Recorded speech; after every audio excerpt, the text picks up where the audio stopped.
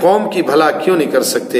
چنانچہ اللہ رب العالمین نے دماغ دیا ہے، اس دماغ کا صحیح استعمال کرے، یہی اللہ رب العالمین سے دعا ہے۔ چنانچہ ایک دماغ کے اندر جو ہے وہ 2.5% پینٹا بائٹ ہوتا ہے، اور 1 پینٹا بائٹ کی مقدار جو ہے وہ 25 لاکھ GB ہے۔ اللہ رب العالمین کہنے سننے سے زیادہ عمل کی توفیق نصیب فرمائے۔ وآخر دعوانا